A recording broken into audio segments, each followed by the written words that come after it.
Okay, let me start that one more time because I had my microphone muted. And so let me just verify that we are okay here. Looks like, yes, we're working right.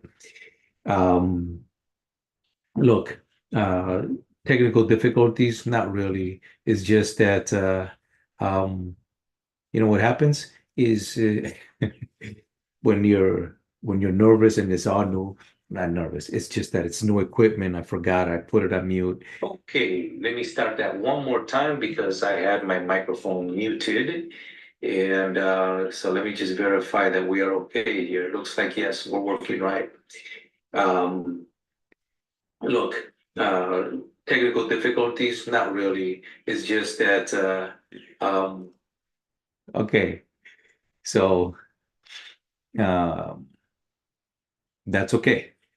I viewed it on that side, and hopefully it's coming through on the other side, meaning on my YouTube channel that the volume is actually everything's working just fine, right? Um, and that my look, so I'm trying to cast it out here on three different places: Zoom, uh,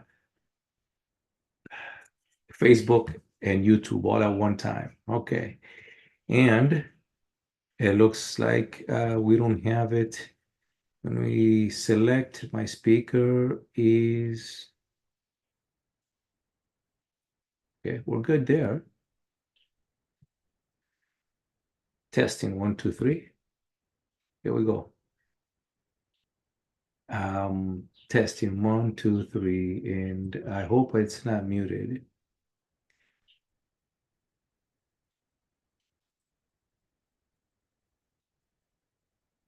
There you go. Okay.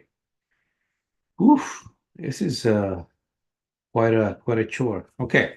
Now, let's see if we could do this. So,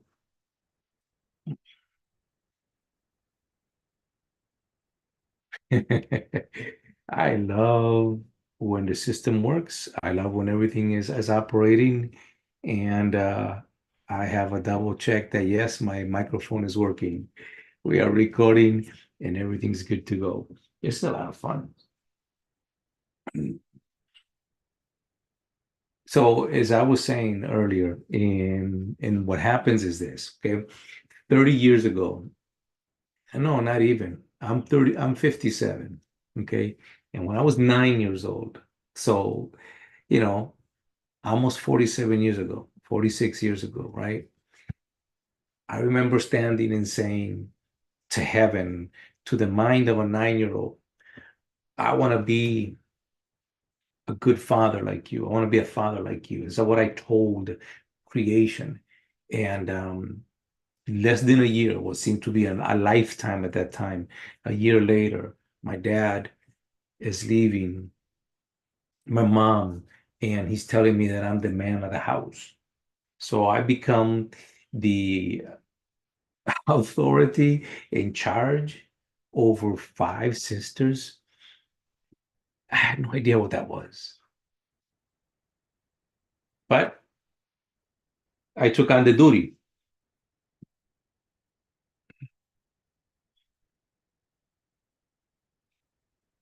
Okay, I think there we go. All right, good deal. Thank you for joining me. Um, and so I was just explaining how when I was 9 years old, I decided I had this dream that I wanted to be a great father. Like whatever the mind of a 9-year-old decides and says, looks at in heaven. I looked up at heaven and I'm like, I want to be a dad just like you and a good dad. And less than a year later, there I am stuck again in a moment where I become the father of five sisters because my dad says, I'm leaving and you are now the man of the house. And that just kind of blew my mind, right? Well, I was in shock, but I took on the task because I didn't know what else to do. So it was an issue of taking on duty, and I lived with that since I was 10 years old, 9 to 10 years old, all the way until the rest of my life. And I just didn't know what I was doing. That's what's true. But as time went on, I became part of being a father, and then a father became part of me, and it just grew into the next thing I know, I had 40 children, right? Over time, I had adopted, fostered, cared for 40 kids in my lifetime. And there I was, just doing it because it was a thing to do, because it was my duty. I joined the military because it was my duty. I um, fostered dogs and rehabilitated animals, and then I started working with horses and did the same thing. I would take traumatized animals and I would bring them in and I would make them better and I would then sell them. I'd help people match the dog or rather the horse with the personality and take the personality, right, which is the personality of the horse, and match it with the potential customer. And then there I was, just doing this, and life went on, tremendously, and it just kept going that way. And fatherhood became a project in my life, understanding what it is to be a father and taking on duty after duty after duty. And that is how I came into all of this. So I have a long history, but the subject today is why are men so reluctant and silent? So the word reluctant, okay?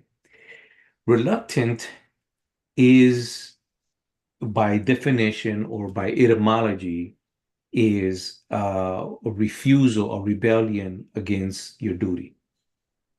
So if we tap it from there, reluctance about being man, reluctance about being a father, reluctance about taking on manhood and masculinity, that would be the definition, right? Based up just based on the capacity that if you look at a word and you break it down to where it comes from, that's what it means. So the etymology of being reluctant, the title of this presentation is "Why Are Men So Reluctant um, to Step Up into the World and to take on masculinity?" That's the definition. So now let's talk about. By the way, I just want to let you know if you got any questions, go ahead and put them text them in the chat, and I will do my best to close it in a really short period of time so that we can have a Q&A if you want to. So Suleiman, if you want to, chime in and say things and we can talk at the end. So now what I want to do today is give you a history of what I've researched about where we're at in terms of what has happened to manhood. So first of all, I just want to present to you what the actual condition, the way we are today. It is very clear that 80% of the American households have either a father who is not present or a father who is present but has no real direct activity within the family structure. Okay? And so, that being the case, and if that's the situation, then we need to ask ourselves what is going on in the world. And just do me a check. Can you tell me if my voice is coming through? I just need a thumb up or some kind of verification, brother. If you could just be so kind. Yeah, thank you. I appreciate that. Um, got a new mic and I just wanted to make sure because I'm no longer seeing the meter on my side. Okay, so first of all, where we're at, how did we get there? And then I'm going to give you some suggestion on how we can solve this. Those are the three things that I want to accomplish today. And I want to give you something that you can take with you and you can do something about it. And maybe you're already doing it. I don't know. Either way, I am sharing with something that I believe is very important. So, where we're at today, number one, as I was saying, 80% of the households in America now are fatherless.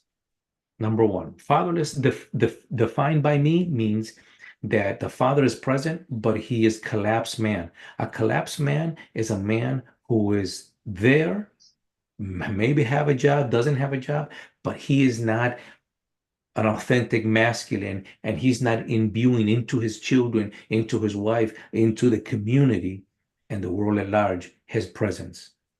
Okay. So that's fatherless homes.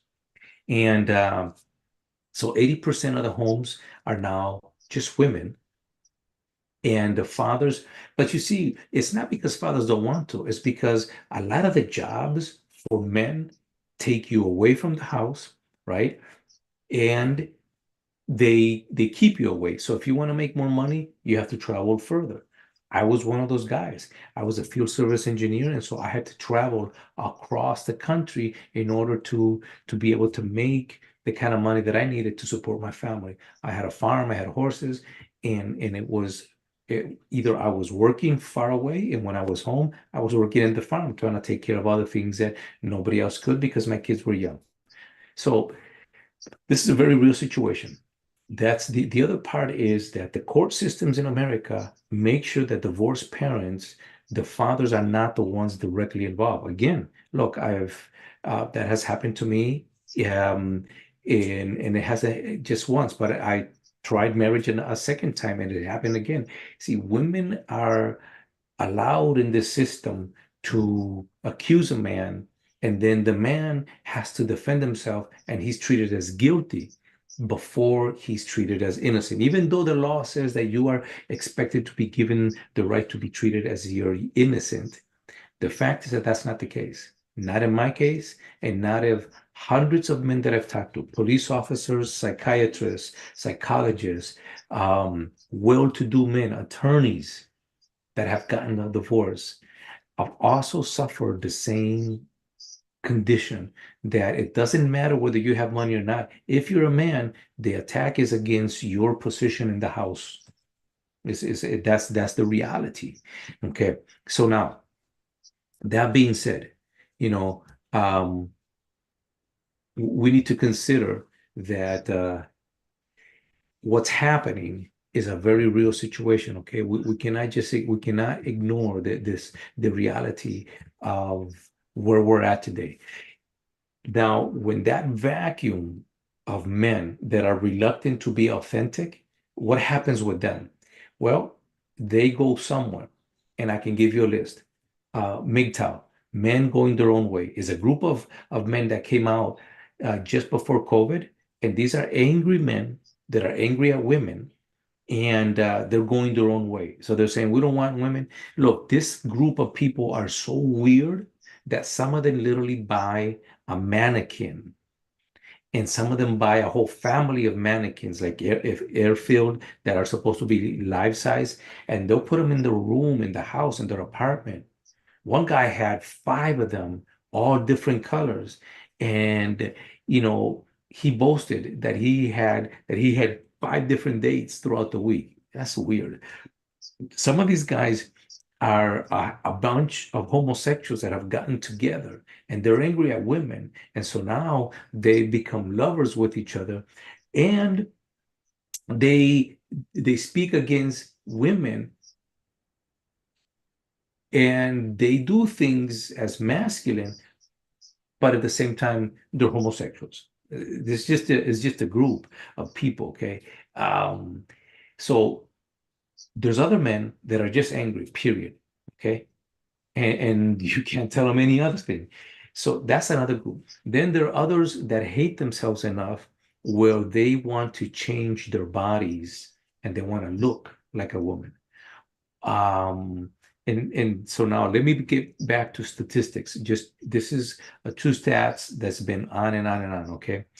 The 90% of all the people, the men in jail, don't claim to have a relationship with their fathers. 96%, I'm sorry, that was 86% of all inmates have claimed to have no relationship with their parents, with their father. The 96% of those that are in death row, 96% of death row inmates, males, zero relationship with their fathers. So that's the stats as they stand today. These are the facts that we need to take a look at. So let me give you a couple other facts that are mind blowing to me. as one who taught self-defense for women. For 5 years, I went to, high schools, and I would teach twice a year self-defense for women. This is a crazy stat. Girls in the United States, by the time they leave high school, have had four sexual partners. And out of those four, 50% of them are 2 to 3 years older than her. That's a statutory rape. That means that they're having sex with somebody who's 18 while they are minors. Leaving high school. First year of university, 80% of all rapes happen on the first year. For the first women that get raped, they experience a rape on the first year of university. What does that stat tell you? To think about what I'm saying to you, that there are men that are predators that know that the best time to rape a woman is on her first year of university. And that means that they have been getting away with this for years and nothing is being done about it. How's that for a messed up stat? 80% of the women that have had sexual abuse, this is mind-blowing to me, okay? This goes back 10 years, at least. 80% of the women that are speaking about being raped, sexually abused, it's been by a family member or a friend of the family. Did you hear what I said? So this is happening in America. I can't speak of anywhere else. But you think about what we're saying here. That means that men have turned into some kind of predatory effect. And then we have fatherless homes. So this is the society. I'm painting a picture of the society in which we exist that talks about consumerism and everything else. Now, how did we get there? So I just wanted to lay the foundation as to where we're at. How did we get there? Again, I'm talking about the history here, the way I know it.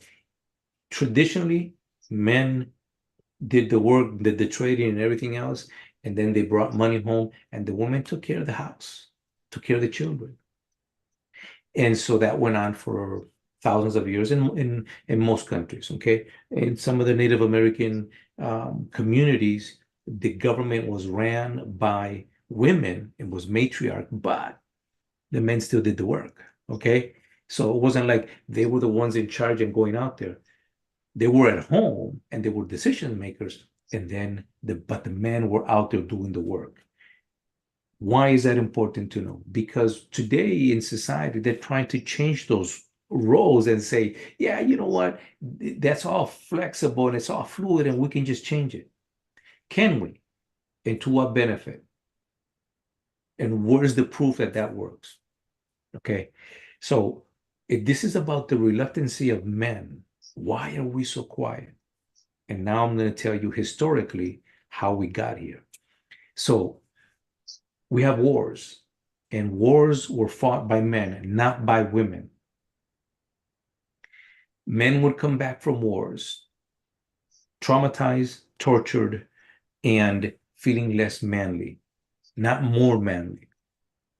And the rich, wealthy people were the ones that are always in charge of the people that had less money. It's another form of slavery.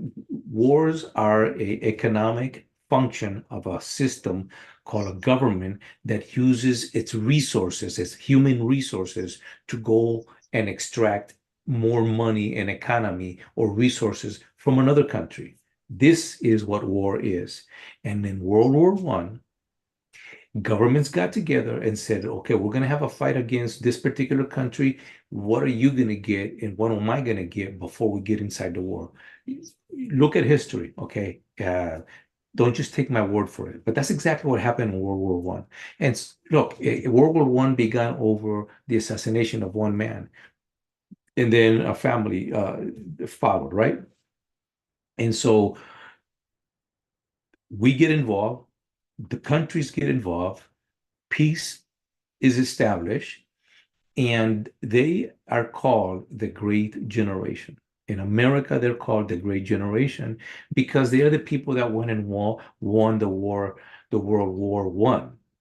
Yeah, okay, that we're catching history now. And so then after that, okay, those people were given all kinds of technological advances, but the men were the great men. So then they made cars for them. They made special cars that resembled airplanes and houses, and they built these buildings where this was not the way people used to live, but they started building rows of houses side by side, just like they were in the military. And so people started living in urbanizations, something that was familiar to a soldier.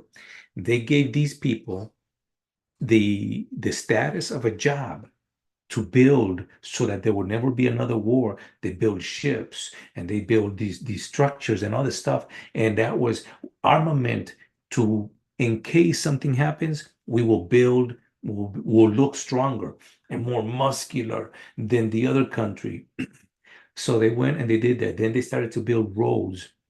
And when that whole Great Depression and the Great Generation came at the same time. The Great Depression came around the 1920s. The Great Generation was on the heels of World War One, and then comes World War Two, and then in the 50s, and Hitler is defeated. Hitler destroys 6 million Jews plus 6 million non-Jews of people that were not undesirables as Hitler categorized them. And so that's a whole long story. You can read history yourself, but it's important for you to know that. So we go into World War II. World War II soldiers come home to building ships, the nuclear power, right? And um, and so we're gonna start building all this armament and this defense system. Men get titles, they get lots of money. From where? From the government. How did the government get the money? Well, after they did all the ransacking of those countries that they attacked, right? Um, they took the gold, they took all the natural resources and pulled them into themselves. And they started rebuilding their countries. America was the one country that didn't suffer damage internally. England did, Russia did, but we were just, Americans just came in and they took. And so then they took the scientists from those places and they brought them to the United States, gave them new names, and put them to work. And now, if you could just go look back at that time and you see what happens. The company DuPont, Bayer, all the pharmaceuticals started to grow. Where did they get that science from? They got it from the Germans. They changed the names and gave them new titles. And they did the same thing for other soldiers. They gave them new titles and they gave them lots of money, but no responsibility. And here's the linchpin. They gave them titles without responsibilities. So now, but they never help them deal with the pain of what it is to go to war. So you have these men that don't know how to deal with those things, and you have all this money. They have wives, and they're just saying, you know what? Just behave like a good woman, and I'll just buy you off. And women were complacent, and they did it like, okay, he's taking care of me. So we created a society that had no bottom, no roots, no culture, no real depths. Okay. This is what happened in America from the 50s on. Then comes those children of the soldiers that went to World War II and went to Vietnam and Korea, right?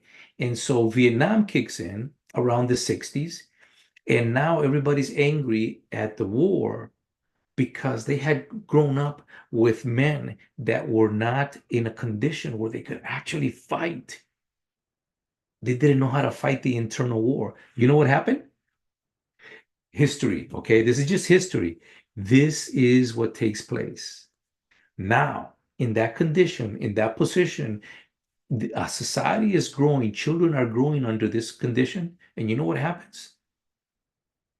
They are rebelling against this. So hippies come out.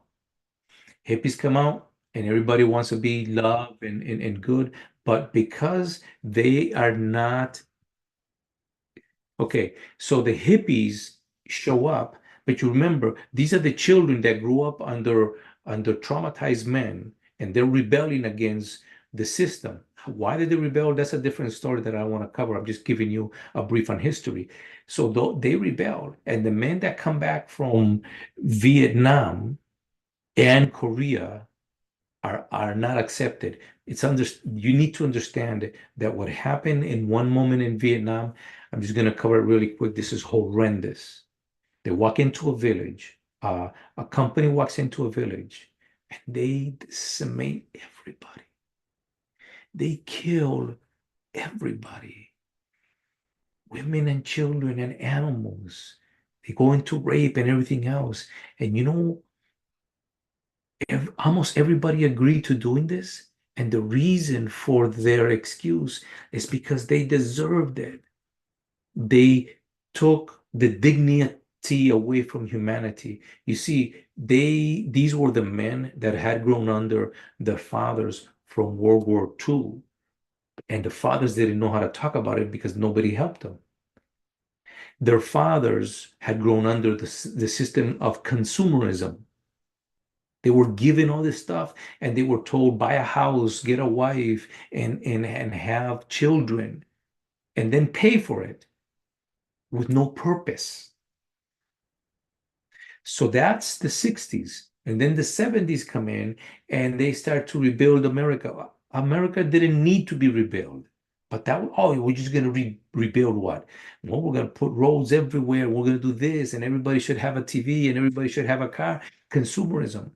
And they told with women in the 70s, right? Because the women in the 50s had to fill in the spots for the men that went to war. In the 60s, the children rebelled. In the 70s, they started to say women need to rise up and they need to protect themselves. So by the time the 80s come in, the feminism kicks in, right? And these feminists are the women that they were being taken care of by their husbands while their husbands were at work.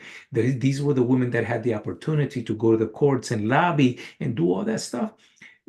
So they rebel against the hand that was feeding them. This is the reality. Those women end up being angry women. At first, it was about protecting the rights of women and everything else. And so, because of all that sex and everything that happened in the 60s, 70s, guess what?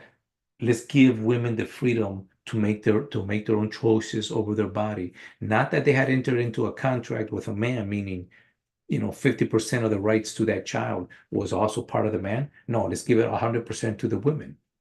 You see how then men didn't know how to deal with that.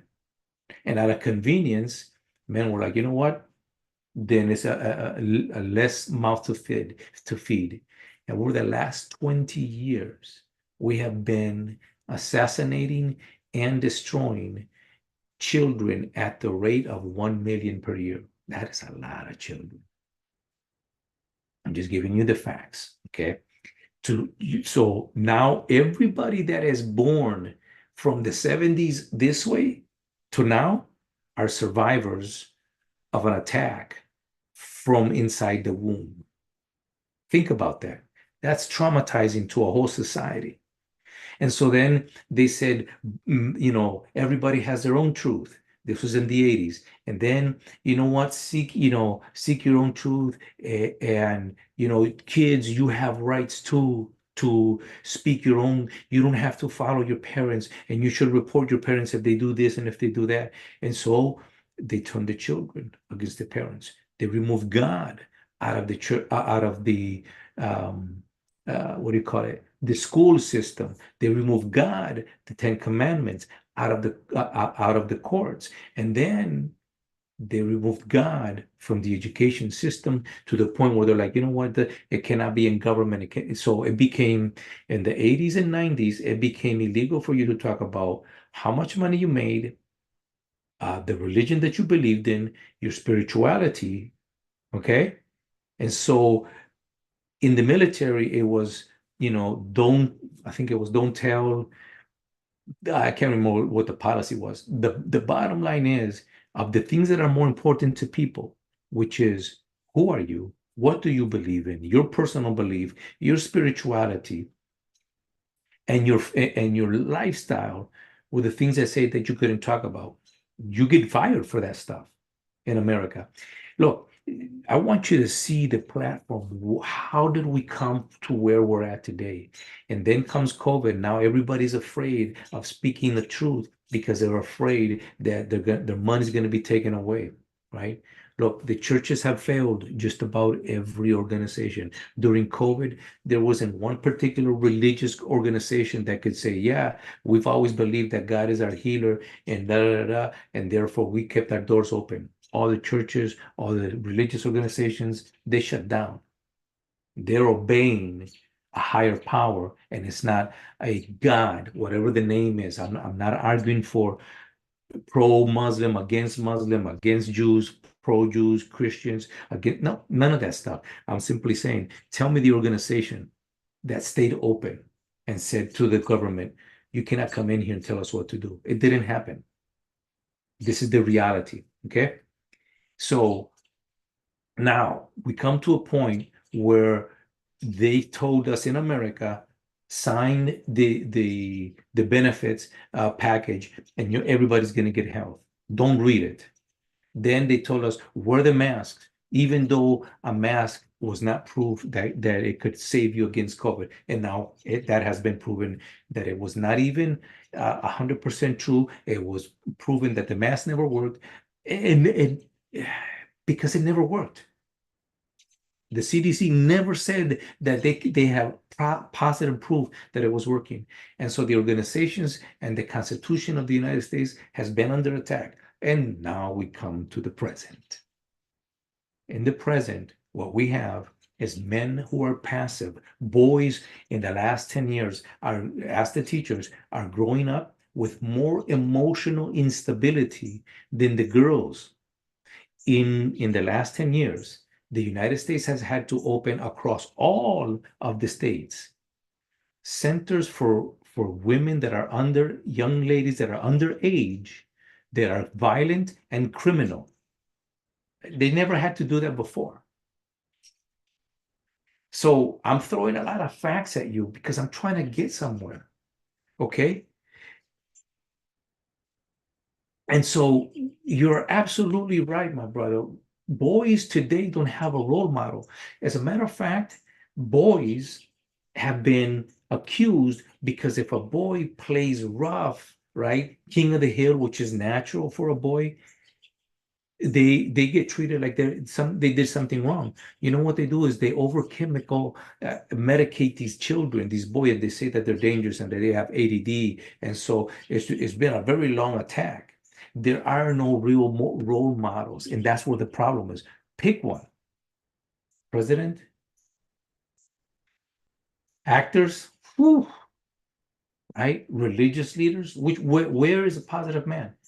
And so this is called consumerism because they did the same thing to women. Once they turned them into the work role and replacing the man, they gave them all this consumerism, which it did to the men in the 50s, right? So now you have men and women both are being fed consumerism, which is you are valued by how much money you make and how much you show off what money you have, not how a righteous person should live or how kind you are to your children and the relationships that you have within the context of the family unit, right? Those values are not there. So we're not even covering values. I'm just saying that the role models that exist today is about, how much money you make, how much you can, you know, do things to your own body and mistreat people and still get away with it. Those are the role models that exist today, right? You think about these football players, right? All the things that they've done. Think about the actors, the things that they've done. Think about the musicians and the things that they've done to women and the children. And now you see all this craziness that's going on in the government. There hasn't been a role model worth following. And those that are trying, let's just take Andrew Tate for a moment. Andrew Tate went from being a non-religious person to being a Christian to being a Muslim, and then in that whole process, he was attacked for doing allegedly raping women, but no woman that has actually stood up and said he's the one that did this to me. They've spoken quite well of him, and they frozen his accounts. They did all kind. The media did this. There's Jordan Peterson, another man who has been attacked. Why? Because he was in connection with the feminist movement, and all of a sudden he had this religious awakening, and there's a pattern here, right?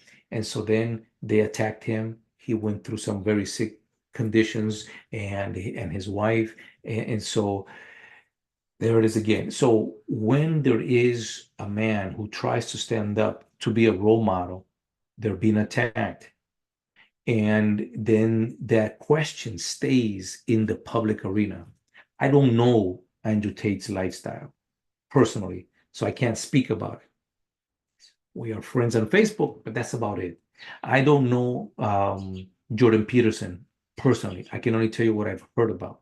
So there are men out there trying, but the problem again is that the media tries to pervert it, and then, like when I was talking to my friend Suleiman, look, the question is, what is a man, and when did you become one? So think about it. You think about this, okay? What is a man, and when did you become one? And so I want to tell you that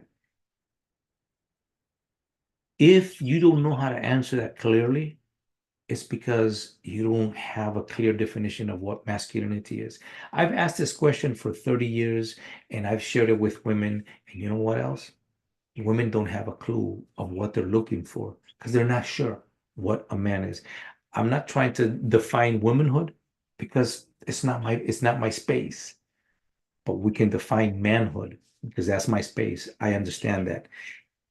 While this tonight is not about that, I wanted to give you where we came from, where we're at, rather where we're at and where we came from. How did we get here? And then maybe some solutions as to what we could do.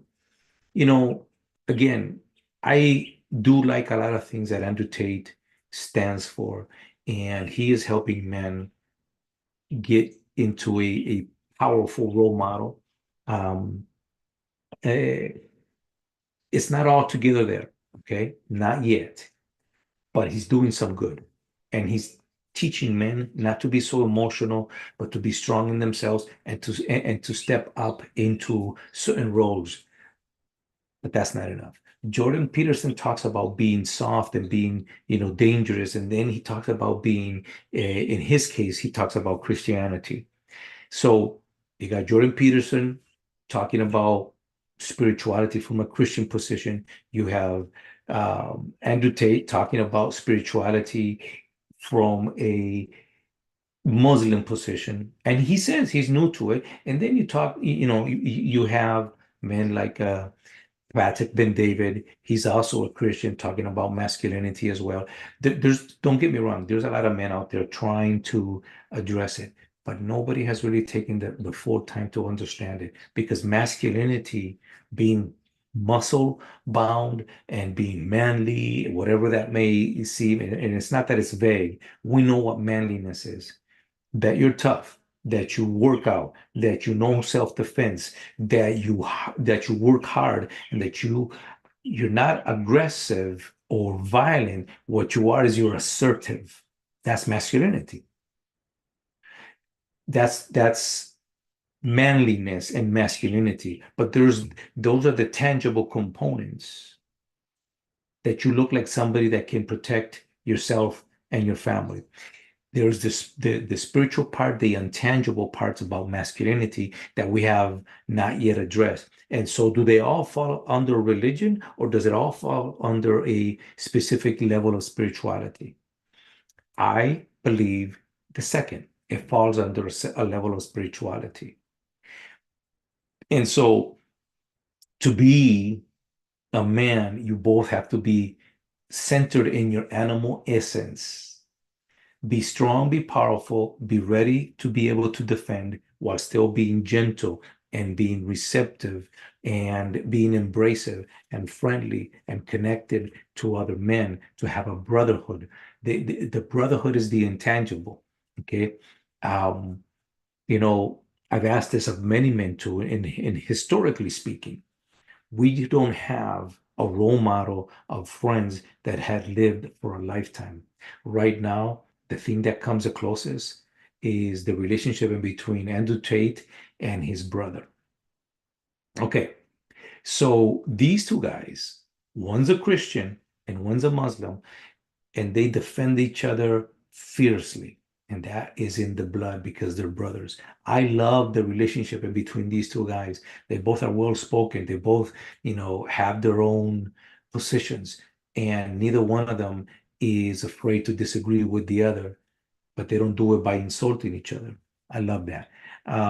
So there's the intangible components of masculinity, right? And a man should be like a tree planted by the rivers of life, that he gives shade to anybody that comes, and his fruit comes out on his proper time and his proper season. Again, you know, uh, being masculine, nobody should question whether or not at whatever age you are, it doesn't matter if you're 80, people should look at you and go, there's a healthy looking man. That to me is an integral part of masculinity.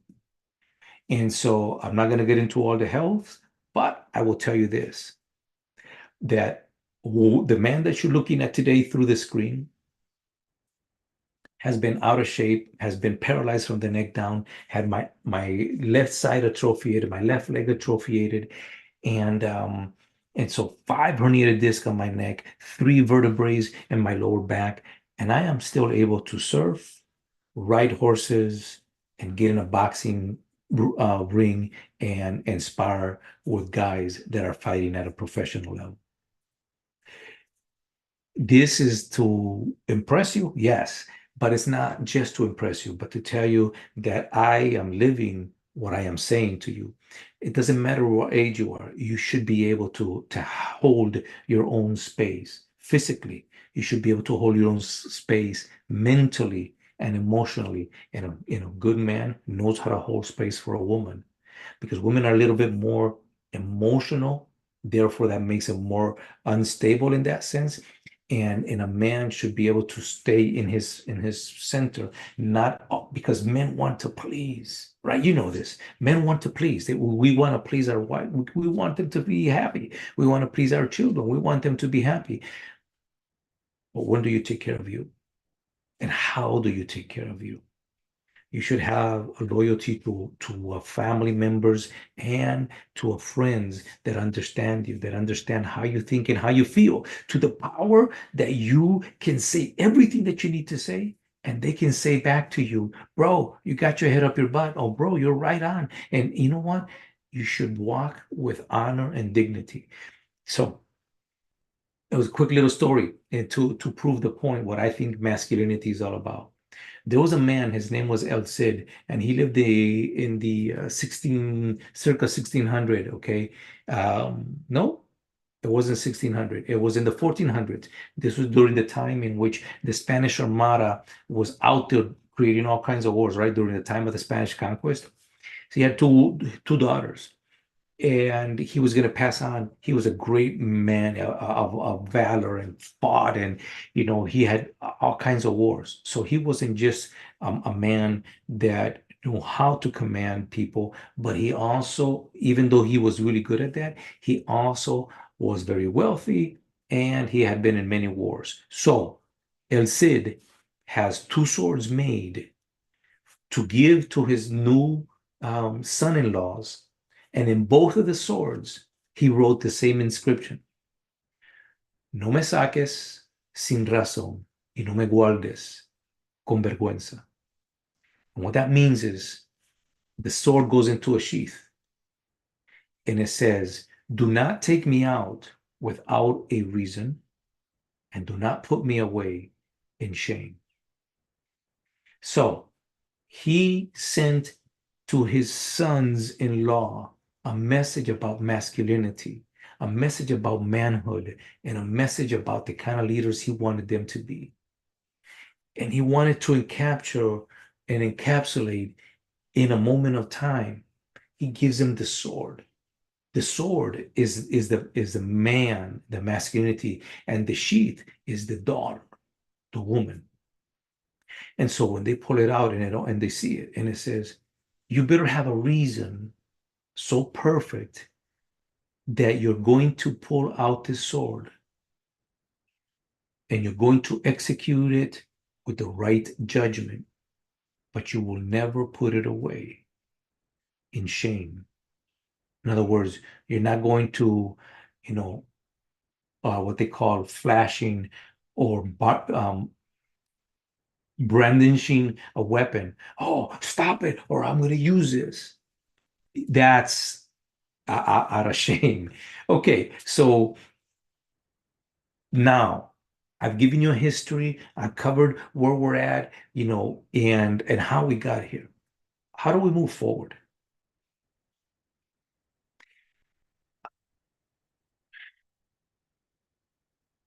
You have to ascend at a higher level. I'm talking to men first. I'll address women in a moment.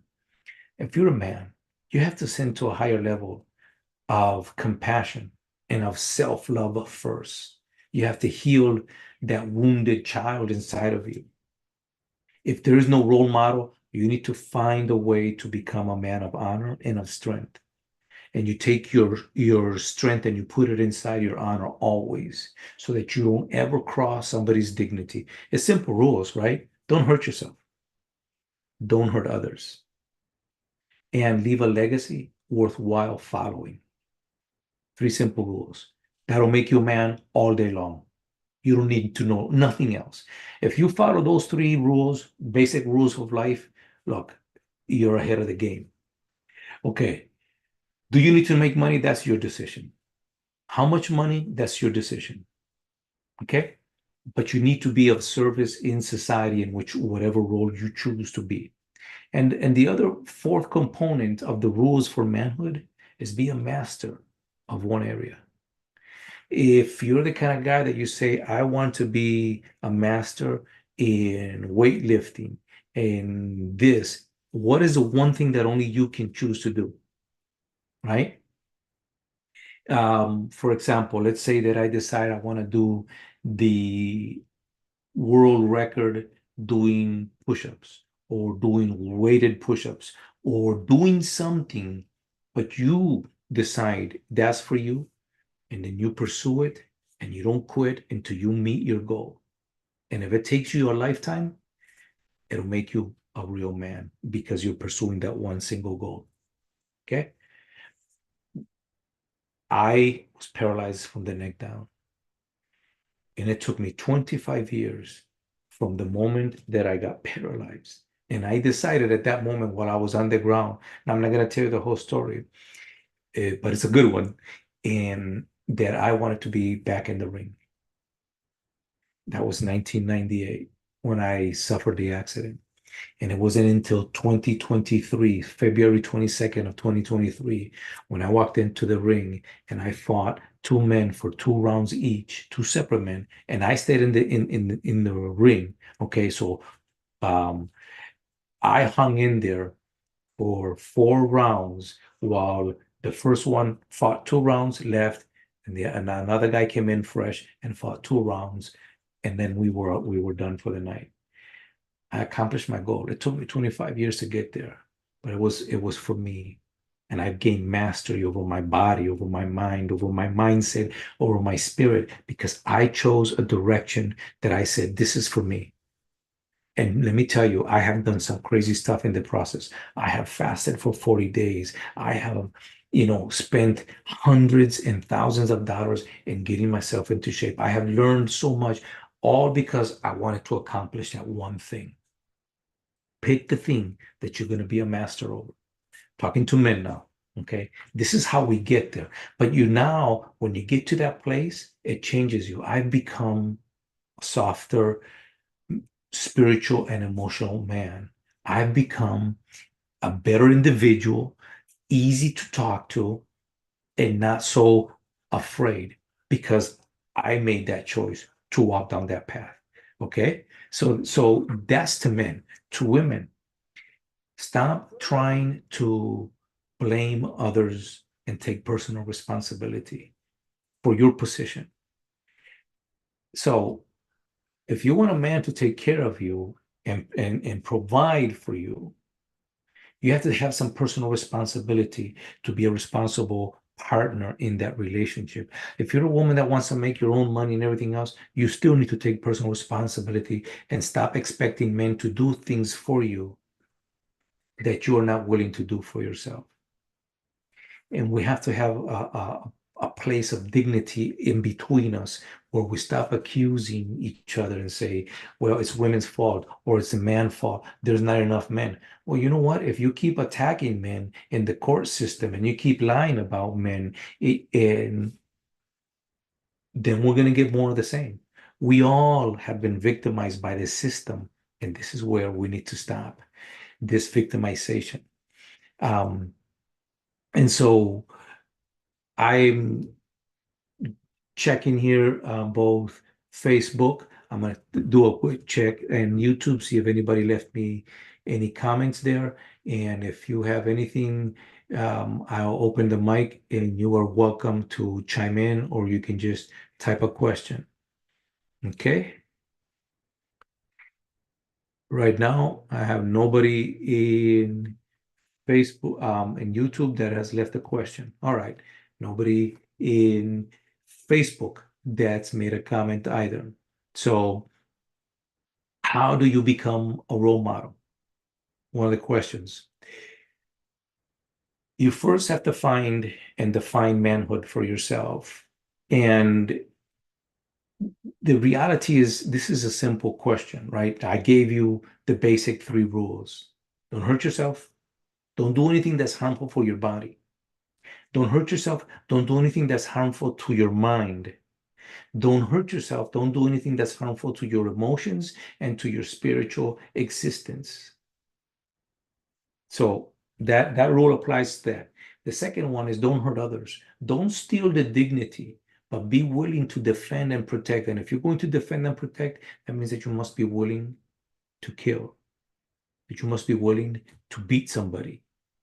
So learn the skill of doing it with as little uh, out of control as possible with efficiency, because that makes you a very controlled man. Think about this. How many car drivers that race on racetracks go on the streets and they speed around in the civilian world? Very few. Okay. So don't hurt others. Do not take the dignity from anybody, from a child, from an old man, and don't let anybody else do that in your presence, and leave a legacy worthwhile. I'm not inviting you to become an assassin and to be a killer, none of that stuff, because that you can do on video games. Shame on you if that's what you're doing. But be the kind of man that when people meet you, they go, there's a guy you ought to meet. There's a guy you ought to have a conversation with. Because when he talks to you, you feel a certain kind of different way. This is leaving a legacy. I'm saying leaving it in the sense of when you leave the space in which you meet that person. But live your legacy is more important than leaving one behind. You need to be living the kind of life that you go, this is the life I've always wanted to live. So there it is. Those are the three components. And then the fourth one, if you will, and I say fourth one because this is a must. You must find the one thing that being a master over turns you on like nothing else. You must have one thing that you've chosen to master that anybody so what is mastery? That anybody that wants to talk to you about that particular subject, it's not all up on your head. you are to and through that whole environment. You know it, you can recreate it, you can speak about it, and you can be at the point where nobody can say, you know what, um, there's some lack of mental integrity in your thinking. You should be able to be at a point. Mastery says, well, I can see your point, and I agree with and respect your position, but that's not for me. When a man can say that to another man, he is saying, you have reached a level of mastery that's respectful, and you can apply that in all the other areas of your life. So I talked about that I was going to say where we're at, and we're in a precarious condition because manhood is almost extinct because there's not enough men that are standing up. um, this craziness of everything that we see in social media is not what manhood is about. There is no such thing. There is, I'll say that yes, there is toxic behavior, but masculinity in itself is not something that should, it is not a noun that should be attached to the word toxic. Toxic masculinity is, if you say that that's true, then you have to say that there's um, toxic femininity. There are toxic people. There are toxic behaviors, but femininity and masculinity are not toxic. You know what they are? They are divine. I'm going to close with telling you what I believe is the solution to all of our problems. Okay. And so we covered where we're at. We covered how we got here. And now to finish off where we close and where we go forward. Regardless of your belief, your spiritual belief, your religious belief, listen to what I'm saying to you. When a man who's a master in his own right and is proficient in his body, mind, and spirit, and a woman who is also proficient body, mind, and spirit, and she has reached a level of mastery in an area of her life, then when those two people come together,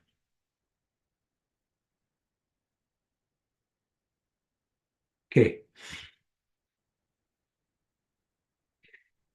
so here's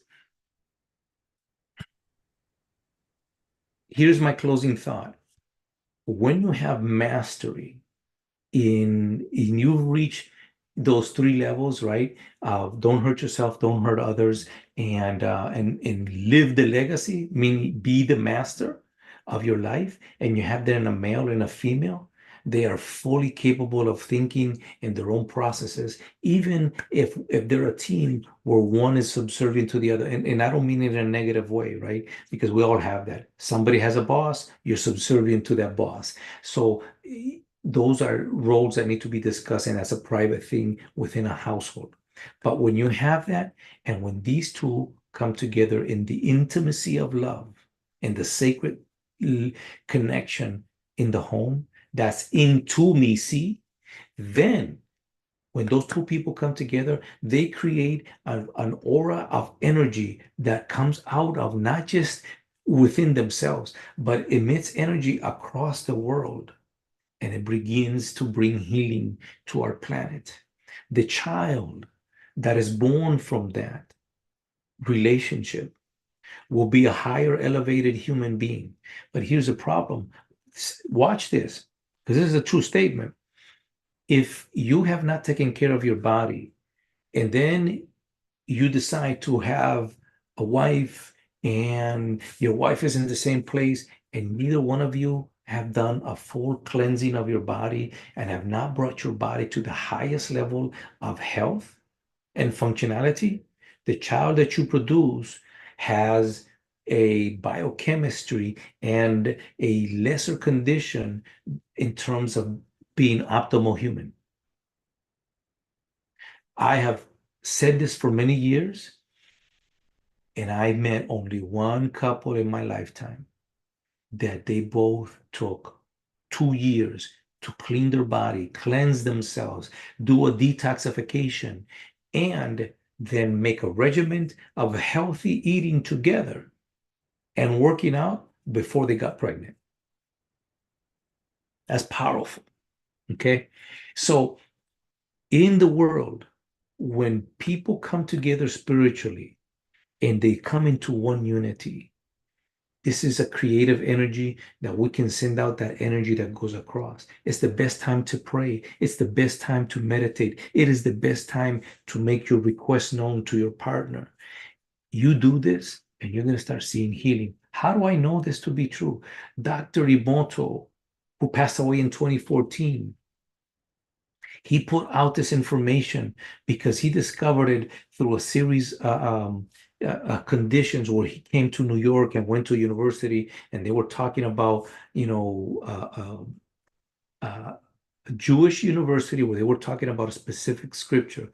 He went home and did some research on it. Then I think the year before he passed away, he sent out 20 different cities where two people had to commit for 30 days in that one city. The conditions is the city, um, they had to have a body of water that fed the majority of the city. And so the two individuals had a commitment for 30 days to pray, to meditate, and to send energy into the body of water that fed the city. Proven by stats, 20% drop in crime in all 20 cities. Not some, all 20 cities saw the same level across the world. So it shows us that water can be imbued with goodness. Number one, it shows us that two people have the capacity to change a city. Okay? And it shows us that if we come from a place of love, we have a greater power. So with that being said, um, that is what I wanted to share with you. Now I've talked about where we're at, where we've been, and what I believe can solve it. We can't solve it by just hiding our heads and saying, never be, I don't want to be a warrior, which is what they said in the 60s during Vietnam. But you can't be a warmonger either and try to destroy the world. And we can't destroy our homes and take the children that are in our wombs and kill them and then say that's a legacy and that is your right. We're no longer treating each other as humans. We're no longer treating each other humanely. If any of this is of been a resonance with you, I invite you to take a further step and let's have a private conversation. Let's have a conversation and see if I can help you understand these concepts better. If we can, help you through a process of mentoring, and we can do that. But I've given you the tools that you don't need anything else but to follow these steps and see if your life changes. All right. The one thing that I'll tell you that on the 13th, I'm going to lay out the one tool that I have used. And the 13th of June, I'm going to lay out the one tool that has absolutely transformed my life over and over and over.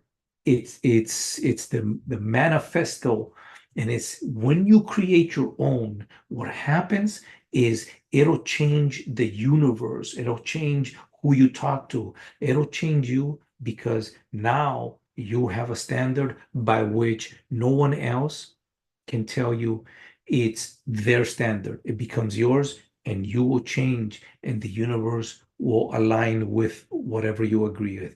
Okay, with that being said, it's been a pleasure and I'm done talking about all of this. I got 4 minutes, but I see that there's no comments anywhere. So have a beautiful evening and take care.